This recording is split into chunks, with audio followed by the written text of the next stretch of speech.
Welcome to प्रतिज्ञा education. Hello friends, आज आमर विषय वस्तु हेउची स्वाधीन भारतर सफलता उपरे 10 धाड़ीर रचना। तेबे चलंतु आ डेरी नकरी एथर भिडियोटी को आरंभ करिबा। आम देश भारत 1947 मसीहा अगस्ट 15 तारिख रे स्वाधीनता लाभ करिथिला।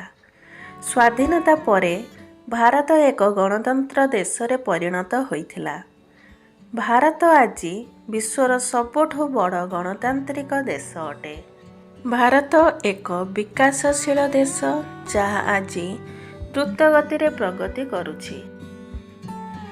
आज भारत विज्ञान, प्रजुक्ति विद्या, शिक्षा एवं स्वास्थ्य क्षेत्र रे प्रगति करुछि। सरकार digital India, make in India, स्वच्छ भारत अभियान, आयुष्मान भारत एवं स्टार्टअप इंडिया भली अनेक योजना माध्यम रे कठिन परिश्रम करुछंती। देश रे राजपथ, रेलपथ एवं विमान बंदर द्रुत गति रे विकास हेउछि। ईश्वर चंद्रयान, मंगलयान परि मिशन भारत को सफलता देइछि। महिला सशक्तिकरण मध्य स्वाधीन भारतर एक प्रमुख सफलता। महिला माने आज शिक्षा, विज्ञान, क्रीड़ा, सेना एवं राजनीति समस्त क्षेत्र रे प्रगति करुछंती।